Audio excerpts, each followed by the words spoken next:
और जिसकी जितनी ज़्यादा आसक्ति होती है वह निरासक्ति की उतनी ही ज़्यादा बातें करने लगता है।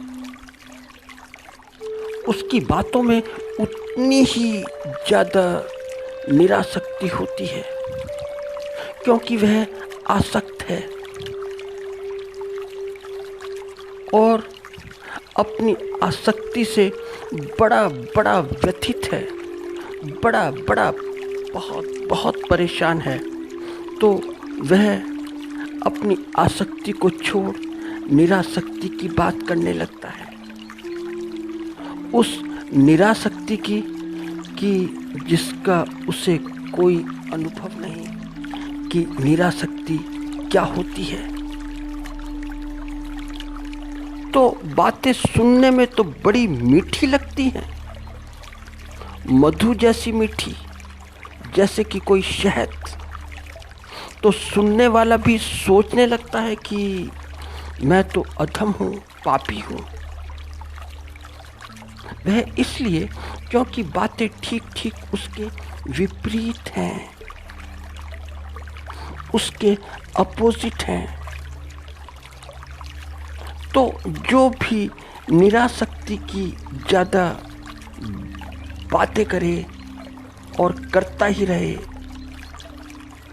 बात बात पर करे, तो समझ लेना कि यह सिर्फ बात है और कुछ भी नहीं। यह सिर्फ वस्त्र हैं आसक्ति के शरीर के ऊपर ओढ़े गए निरासक्ति के वस्त्र, और इसके अलावा कुछ भी नहीं। और ध्यान रखना कि शास्ता जो बोलते हैं उनके बोलों में बड़ी बड़ी बहुत बहुत बहुत अशुद्धियाँ घुली हुई हैं। जीवंत शास्त्र तो शास्ता का होता है, मगर बाद में ऐसे लोगों की भाषा बड़ी बड़ी अशुद्धियाँ मिला देती हैं, क्योंकि शास्ता के जाने के बाद शास्ता के इर्द गिर्द बड़ी भीड़ लग जाती है, और अनुयायियों की भीड़, और जो अनुयायियों की भीड़ लगती है वह सारी की सारी अशुद्धियाँ मिला देती हैं। और अशुद्धियाँ भी ऐसे मिलाती हैं कि बिल्कुल लोगों के अनुरूप, कि लोग ऐसे समझें कि शास्ता तो बड़े विचित्र थे, हम तो बड़े क्षुद्र हैं।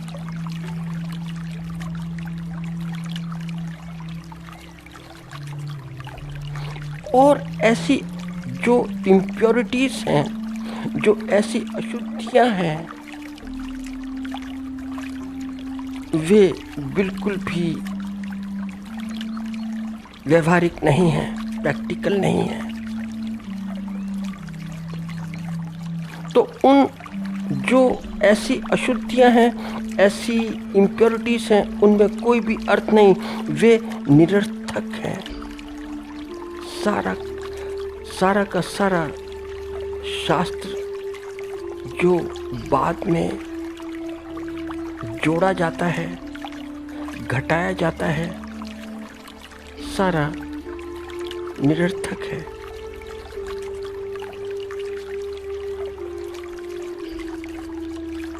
तो बोल तो जीवंत ही होते हैं। जब जीवंत बोल होते हैं तो कोई सुनता नहीं, मगर जाने के बाद जीवंत बोलों के साथ जो निरर्थक बोल जुड़ जाते हैं, उन्हें सब सुनते हैं।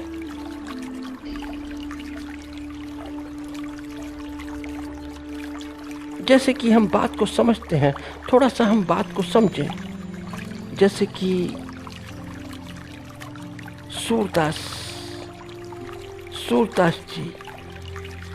सूरदास जी बड़े ही निराले आदमी हैं।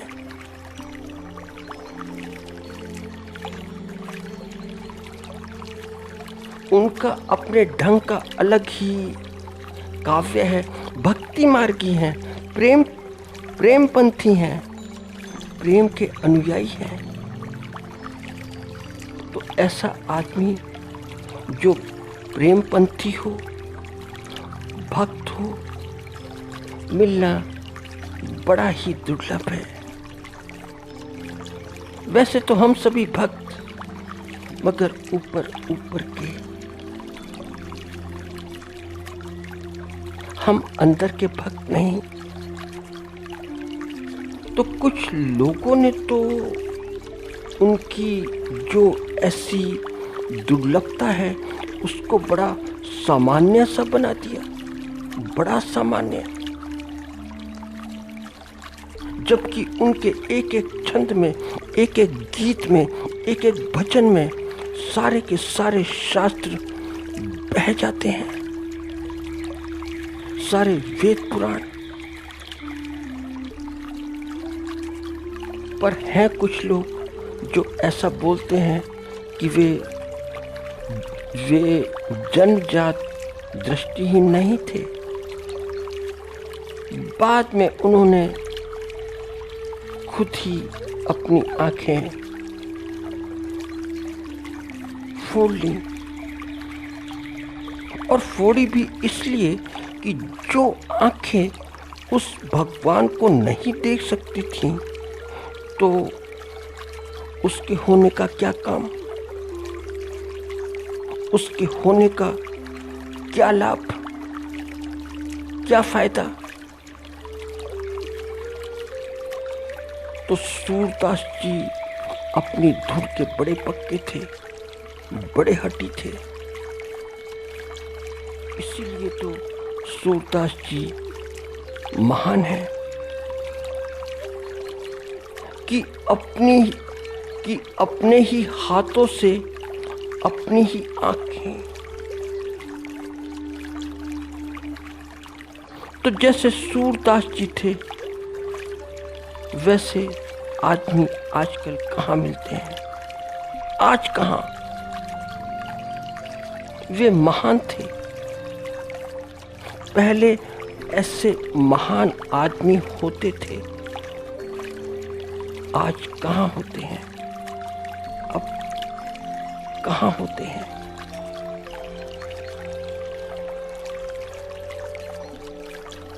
ये कितनी मूर्खता की बात है, बिल्कुल बेवकूफी की। तुम आंख रखो या फोड़ो, क्या फर्क पड़ता है, आंख सिर्फ माध्यम है।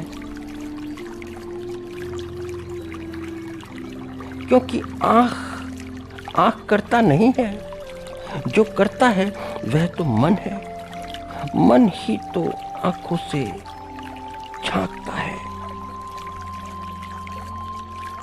और अगर तुम ये भी देखो कि आंखें ना भी हो तो भी मन बिना आंखों के भी देख सकता है। ऐसा नहीं कि मन को देखने के लिए जो आंखें हैं वे बहुत बहुत अनिवार्य हैं। और ध्यान रखना कि बिना आंखों के मन बहुत ज़्यादा अच्छा देख सकता है और देखता है, क्योंकि सपने में जो भी कुछ तुम देखते हो बिना आंखों के ही देखते हो।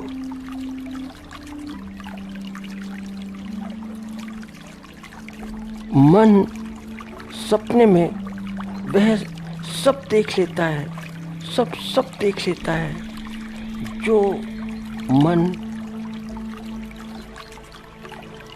देखना चाहता है, वह भी बिना आंखों के, बिना माध्यम के।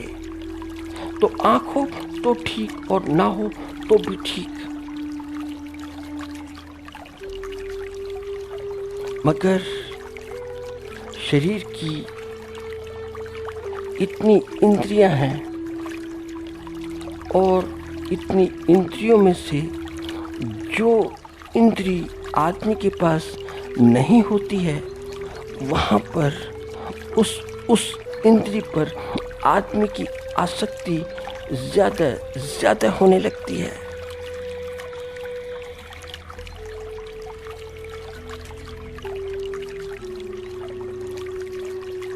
तो शरीर की कोई इंद्री है या नहीं, इस बात से कोई फर्क नहीं पड़ता, कोई अंतर नहीं पड़ता।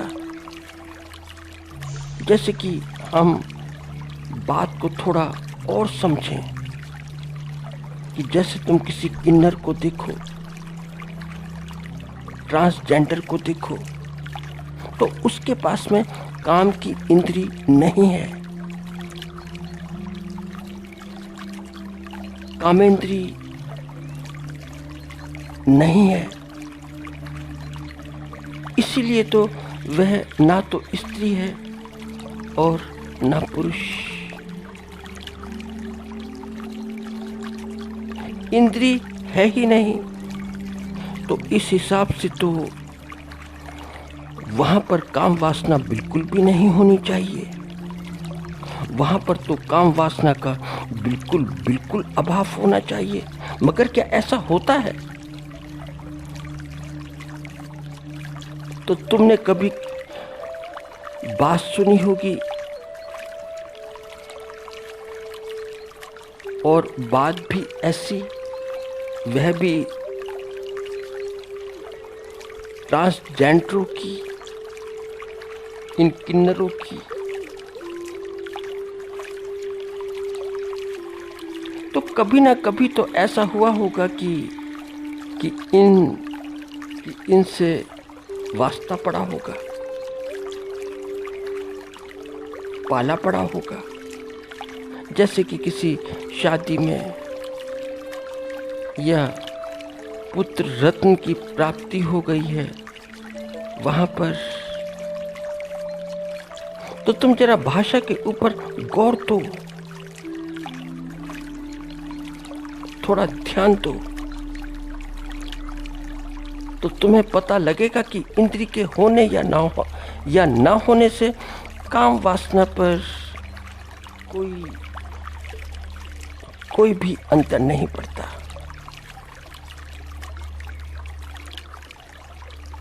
इसलिए जितना मेकअप ये किन्नर करते हैं, उतना मेकअप तो कोई आम नारी भी नहीं करती, आम स्त्री भी नहीं करती।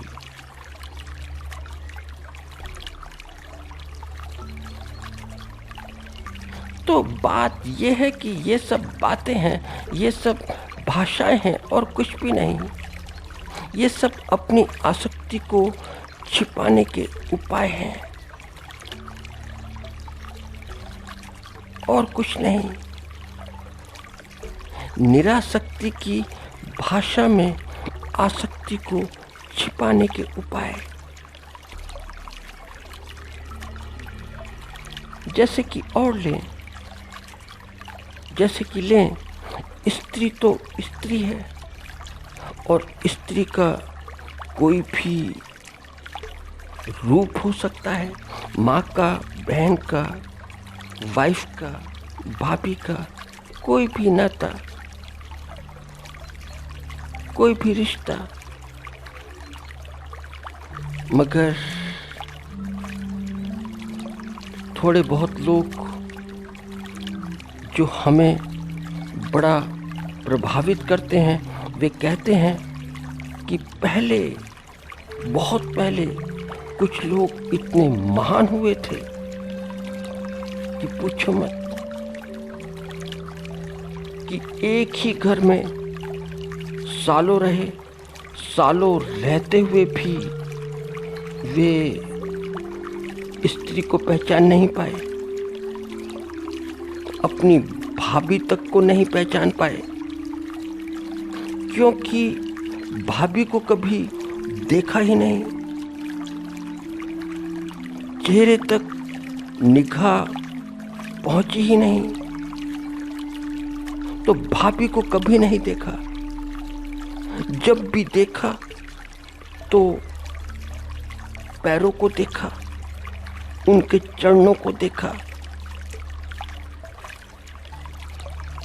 तो बीच में प्रसंग आता है कि भैया ने कहा कि जाओ और अपनी भाभी को मेरा संदेश सुनाओ। तो छोटा भाई ऐसा बोला कि भैया पहचानूंगा कैसे, कहाँ से पहचानूंगा, क्योंकि मैं शक्ल तो जानता ही नहीं, सूरत स्मृति में ही नहीं, क्योंकि मैंने भाभी को कभी देखा ही नहीं।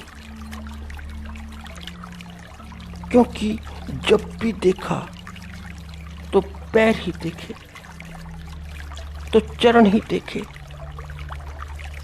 क्योंकि पैर देखे तो हाँ पैरों की तो पहचान है। बिच्छुओं से भाभी को पहचान सकता हूँ, क्योंकि बिच्छुआ पैर में,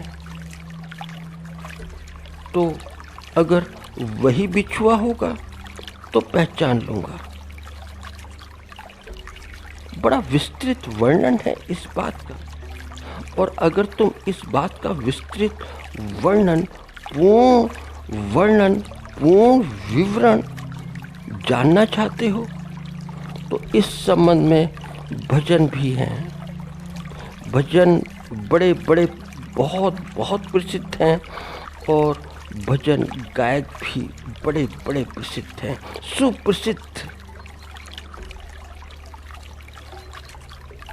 तो भजन बड़े ही मार्मिक हैं, हृदय को स्पर्श करने वाले हैं, हृदय स्पर्शी।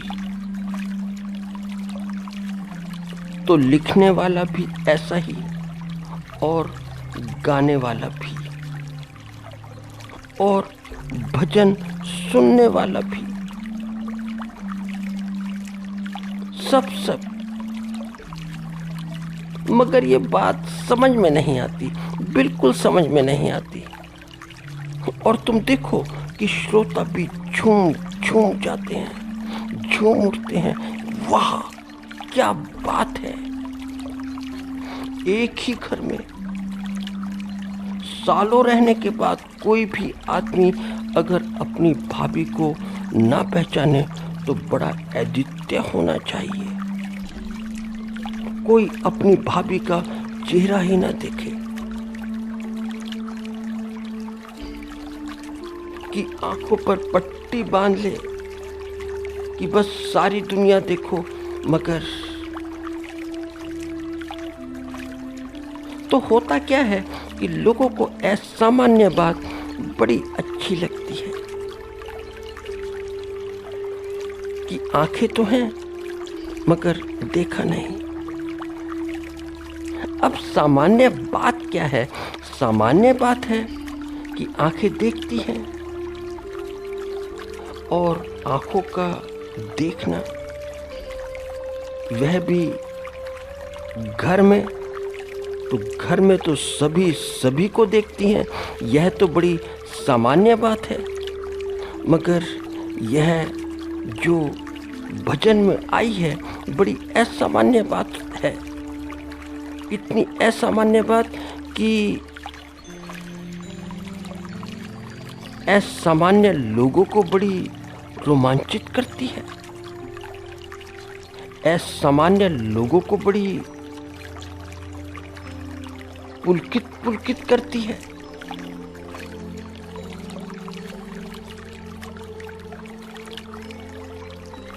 और ऐसे भजन, ऐसे कवि लिखते हैं कि बस वे भी नहीं जानते कि वे क्या लिखते हैं। जो उनकी मनोदशा है वे उसे प्रकट करते हैं। तो ही तो बोलते हैं कि जहाँ ना जाए रवि वहाँ जाए कवि। तो निरासक्ति की भाषा में आसक्ति को भूल कर भी ढूंढने मत निकल जाना, और ढूंढने निकले तो ये तो ऐसा ही है कि दीवार में सर मारने जैसा है तो सर फूट ही जाएगा। और कवि भी नहीं जानता कि मेरी कविता से, मेरे भजन से कि कितने कितने लोगों ने अपना सर फोड़ लिया है।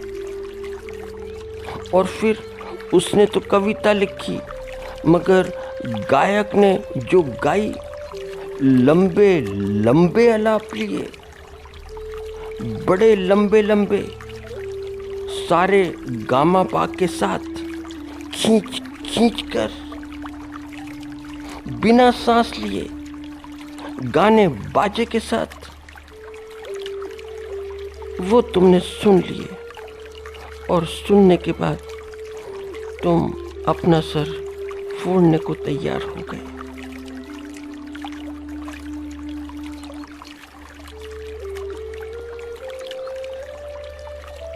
तो निरासक्ति को सीधे सीधे नहीं पाया जा सकता है। तुम सीधे सीधे निरासक्ति को नहीं पा सकते हो।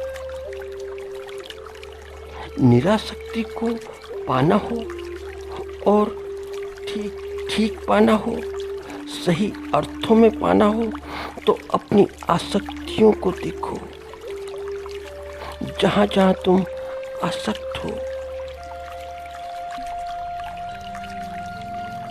तो अपनी आसक्तियों को देखना ही निरासक्त होने का साधन है।